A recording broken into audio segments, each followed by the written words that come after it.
പത്തനംതിട്ട അട്ടത്തോട് സർക്കാർ ട്രൈബൽ സ്കൂളിൽ കുട്ടികൾക്കായി വിനോദ വിജ്ഞാന സാമഗ്രികൾ ഒരുക്കി സ്കൂൾ അധികൃതർ. കളിപ്പാട്ടമായി ഇലക്ട്രിക് കാറും ഇലക്ട്രിക് സ്കൂട്ടറും സ്കൂളിൽ എത്തിയതോടെ ആവേശത്തിലാണ് വിദ്യാർത്ഥികൾ.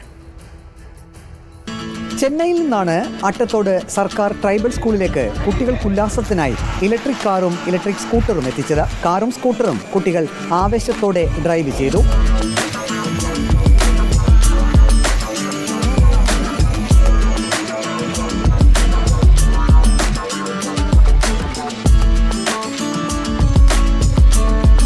വനമേഖലയിൽ താമസിക്കുന്ന മാതാപിതാക്കൾ വനവിഭവങ്ങൾ തേടി പോകുമ്പോൾ കുട്ടികളും കൂടെ പോകുന്ന പതിവുണ്ട്.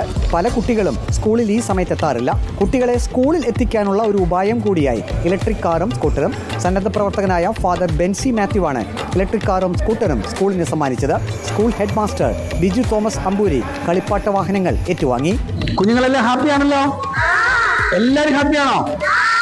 ഇതെല്ലാം ചെയ്യുന്ന എന്തിനാന്ന് വെച്ചാൽ എല്ലാ കുഞ്ഞുങ്ങളും എല്ലാ ദിവസവും സ്കൂളിൽ വരണം. ആരൊക്കെ ഇനി എല്ലാ ദിവസവും സ്കൂളിൽ വരും? മടി പിടിച്ച് ആരെങ്കിലും വീട്ടിൽ കിടക്കോ? ആദ്യമായിട്ടാണ് അവരിതൊക്കെ കാണുന്നത്. ഏറ്റവും നഗരത്തിലെ സ്കൂളിൽ ലഭിക്കുന്ന നല്ല അനുഭവങ്ങൾ, അതിലൂടെ ഈ കുഞ്ഞുങ്ങൾ എന്നും സ്കൂളിൽ വരാനും അവർക്ക് കൂടുതൽ പഠിക്കുവാനും ഉയരുവാനും അതിന് വേണ്ടതാകുന്ന തുടർ സഹായങ്ങളും ഉണ്ടാകും. സ്കൂളിലേക്കായി ടെലിവിഷൻ, ഫ്രിഡ്ജ്, വാഷിംഗ് മെഷീൻ, തേപ്പുപെട്ടി തുടങ്ങിയവ ഫാദർ ബെൻസിയുടെ നേതൃത്വത്തിൽ നേരത്തെ നൽകിയിരുന്നു. റിപ്പോർട്ടർ പത്തനംതിട്ട.